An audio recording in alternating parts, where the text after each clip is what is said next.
manusia-manusia yang akan membangkang dan yang akan patuh kepada ajaran Yesus. Oh iyalah Pak, dia mah tahu kan. Iya, iya. Tapi tahu juga kan dengan yang membangkang itu. Oh iya, dia mah tahu oh gimana. Tapi apakah Tuhan menghendaki itu? Yang mana Pak? Ada dua tadi kan? Yang membangkang lah. Iyalah dia tahu kan.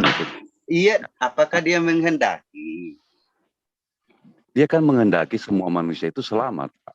Iya, maksudnya kan buktinya, nyatanya itu ada yang tidak mau patuh kepada Yesus. Makanya Tuhan berkata begini Pak, ketoklah. Tidak. Apakah dia mengetahui? Apakah dia menghendaki? Dia menghendaki atas pembangkangan orang ini, manusia ini. Dia tidak, begini Pak, dia tidak menghendaki pembangkangan karena intinya dia ingin semua manusia. Nah, mengapa manusia ini malah membangkang gitu? Ya, kalau tidak, gitu, kalau Tuhan tidak menghendaki itu, menghendaki ada yang membangkang. Mengapa? Dia sudah tahu itu bahwa ada yang membangkang. Makanya karena keadilan dan kasihnya kepada pembangkang. Bukan, apakah Tuhan menghendaki? Tidak, Pak. Tidak. Begini Lalu Pak, mengapa ada manusia yang membangkang? Pak, dengar dulu. Jadi kehendak Tuhan sebenarnya manusia kehendak Tuhan itu bisa dibatalkan oleh manusia ya Pak? Ya Bapak aja ngomong gitu, silakan. Ya terus tidak dijawab. Ya saya jawab, Bapak potong terus gimana? Ya enggak, karena kan Bapak jawabnya lain. Tidak, saya mengerti Pak. Ya mungkin apapun jawabannya coba didengar aja dulu. Nah. Iya, maksud saya. Ya, oke. Silakan. Coba biar tuntas. Ya. Tapi itu suaranya itu besar-besarin dikit Pak Tobat. Oh, kurang kenceng ya Pak? Iya. Jadi begini Pak, kehendak Tuhan itu semua manusia itu kan selamat Pak ya. Ya. Dan dia pun mengetahui bahwa ada yang dengar-dengaran, ada yang membangkang gitu kan. Nah, bagaimana konsisten Tuhan gitu agar semua manusia selamat kan? Sedangkan ada yang membangkang kan Pak? Itu kan pertanyaan Bapak. Makanya ada juga firman Tuhan yang mengatakan begini Pak. Mintalah, maka engkau akan diberikan. Ketoklah, maka engkau akan dibukakan. Itulah untuk pembangkang itu Pak. Nah, saya setelah diberitahukan firman itu, saya tetap membangkang. Itu gimana? Apakah Tuhan menghendaki itu? Kalau sudah dikasih tahu itu Pak, terus masih membangkang, kata Tuhan begini Pak. Iya kan? Ya. Kamu berkata-kata itu bukan dari Tuhan, tapi dari Bapamu. Itu siapa itu pendusta itu Pak. Makanya mereka yang membangkang yang sudah dikasih cara juga sama Tuhan untuk meminta dan mengetok itu, ya kan? Dan masih tidak mendengar lagi, maka itu adalah tempatnya di neraka. Tempatnya di neraka. Karena mereka itu mengikuti yang seharusnya berada di neraka. Neraka itu disiapkan untuk iblis. Karena mereka mengikuti bapak mereka yang itu adalah iblis, ya sudah. Tapi kenapa jika saya membangkang atas kehendak Tuhan, saya membangkang atas kehendak Tuhan? Betul. Karena Tuhan Maha menghendaki. Jawab ya, tambahin Pak Tobat ya. Ya silakan Pak Mandro. Ya, silakan. Ya silakan Pak. Itu pertanyaannya masuknya, apakah manusia itu berbuat jahat atas kehendak Allah begitu ya? Bukan. Bukan. Mengetahui atau tidak? Mengetahui atau tidak? Ya, tadi Pak Taubat bilang Maha mengetahui lah, pasti kan? Ya, nah sekarang apakah pembangkangan saya itu dikehendaki?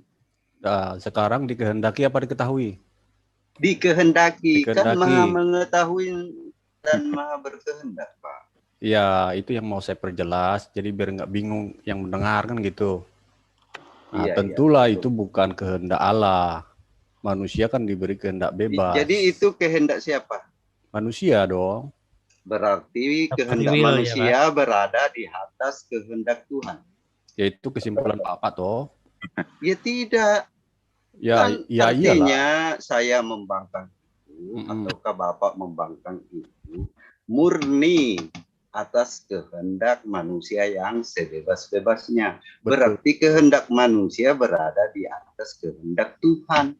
Itu namanya kehendak bebas, Pak. Iya, berarti kehendak ini Kalau maksudnya Bapak saya ini bukan- berbuat Ah-ah. sekehendak sebebas-bebasnya ya. Kalau Bapak mengatakan bahwa kehendak Bapak lebih besar dari kehendak Tuhan, itu keliru, Pak. Kenapa? Iya kan buktinya gitu. Ya, makanya saya bilang contoh kecil ya, Pak ya. Misalnya, sewaktu Adam mau memakan buah pengetahuan, Oh iya. ya, tentu Allah tahu, ya kan? Nah, Terus, si Adam memakai kehendak bebasnya, kan terus. begitu. Nah, kenapa Allah tidak melarang kalau Allah Maha Tahu? Ya, kira-kira pertanyaan seperti itu kan? Bukan. Kalau pertanyaan saya itu gini, kalau dilarikan ke Adam, Itu kan analogi, Pak. apakah Tuhan mengetahui Adam akan memakan buah itu? Mengetahui, ya. Ya. Tapi apakah Tuhan berkehendak atas tindakan Adam untuk memakan buah itu? Tidak. Tidak. Tidak berkehendak. Tidak. Itu kehendak Adam. Berarti kehendak Adam, Kehendak di mana iblis. ini sebagai ciptaannya, ciptaan Tuhan itu berada di atas kehendak Tuhan. Itu kesimpulan Bapak. Ih, gimana sih? Kan nyatanya gitu. Itu kehendak Adam. Kalau Bapak mengatakan Berarti kehendak kehendak- Adam berada di atas kehendak Tuhan. ya mungkin biar penonton yang menilai mungkin ya. Itu aja kan. Aduh, dari tadi ini saya belum jelas ini jawabannya. Jadi begini Iya. Pak ya. Iya. Saya buka satu ayat mungkin ya, biar kita lebih terarah gitu ya. Siap. Kalau di Alkitab dikatakan 1 Timotius 2:4 yang menghendaki supaya semua orang diselamatkan dan memperoleh pengetahuan akan kebenaran. Gitu ya. Artinya kehendak Tuhan tentu semua orang itu maunya selamat. Tapi masalahnya manusia yang memberontak, kan begitu. Iya. Nah, tapi yang aneh saya dengar, ketika manusia membangkang atau memberontak, ada kesimpulan mengatakan kehendak manusia lebih besar dari kehendak Allah. Itu yang keliru, Pak. Gimana enggak gitu, karena Nah, Bapak begini, tadi Pak. mengatakan itu adalah kehendak manusia yang sebebas-bebasnya Betul. tanpa campur tangan Bukan. Tuhan. Jadi begini, Pak. Ketika dia melanggar, membuat kehendak sebebas-bebasnya, dia menerima konsekuensi, dia menjadi tidak memperoleh hidup yang kekal. Sebebas-bebasnya mungkin? ini, Ya, sebebas-bebasnya manusia ini untuk memilih itu atas campur tangan Tuhan atau bukan? Atau atas kehendak Tuhan atau bukan? kan sudah saya katakan, manusia itu memiliki kehendak bebas. Jadi Allah itu tidak menciptakan robot, Pak. Tapi menciptakan manusia yang memiliki kehendak bebas. Nah, Artinya sekarang, bola itu ada di tangan manusia. Nah, sekarang dia mau membangkang atau dia mau mengikuti perintah Tuhan. Kan begitu? Nah, kebebasan itu ada pada manusia. Sekarang sudah ada keselamatan ya dari iman Kristen misalnya ya. Ada penebusan. Nah, itu ada di tangan manusia. Kalau dia menolak penebusan itu, tentu ada konsekuensinya, Pak. Sekarang, Pak, bukan itu yang saya tanyakan. Kalau konsekuensi pasti ada. Nah, sekarang yang saya tanyakan ini, kehendak saya untuk membangkang, tuh, yang udah tahu ini yang ini seperti ini seperti ini, kalau seperti ini membangkang. Nah, sekarang buktinya kan ada yang membangkang, gitu. Betul. Apakah itu atas maha kehendaknya Tuhan? Sudah dijawab, Pak. Itu kehendak manusia, Pak. Sekarang kehendak manusia yang sebebas-bebasnya. Betul. Berarti kehendak manusia ini berada di atas kehendak Tuhan, gitu. Bukan. Hah? Bukan, Pak. Saya tambahkan Pak Manto. Silakan, Iya, silakan. iya, silakan. Saya Ini cuma dari menambahkan. tadi ini cuman di sini-sini aja ini. Saya menambahkan sebagai bahan Iya, pertimbangan. silakan. Jadi Iya, iya. menurut teman kita ini, Hmm. jadi yang di benak itu Pak mengenai takdir Pak, takdir dan kehendak bebas. Mungkin itu Pak Manto bisa jelaskan Pak. Oh, iya, Iya, iya. iya, silakan. Itu intinya itu takdir itu Pak. Kalau Iya, sudah ditakdirkan untuk masuk Betul. neraka, yang sorga itu adalah dasar pemikiran kawan-kawan kita. Nah mungkin itu bisa Iya, iya, takdir, maha menentukan, maha Ya, menetapkan, artinya dalam maha berkehendak dalam untuk iman menakdirkan. Islam bahwa seseorang itu sudah ditetapkan masuk surga atau neraka, begitu ya? Iya takdir. Iya, Takdir ya. Iya. iya, Ya takdir. kalau di iman Kristen tidak seperti itu, Pak. Tidak seperti itu, tidak ada takdiran Terus itu. gimana nih? Ya, saya rasa sudah dijawab juga dari teman-teman Berarti tadi ya. tidak menakdirkan, Iya, makanya saya tidak bilang. menetapkan sesuatu, cuman tahu saja. Nah, tidak. Jadi kan sudah saya dijawab dari tadi, sebenarnya poinnya itu aja ya. Iya, makanya Manusia karena itu, ini tidak ada jawaban yang ya tegas ini, mungkin Pak. begini Pak ya. Iya, Mungkin iya, kalau Bapak silakan. pernah membaca yang Kristen ya, ada juga aliran Calvin ya, yang dia juga mengenal tentang predestinasi, gitu ya Pak Taubat ya.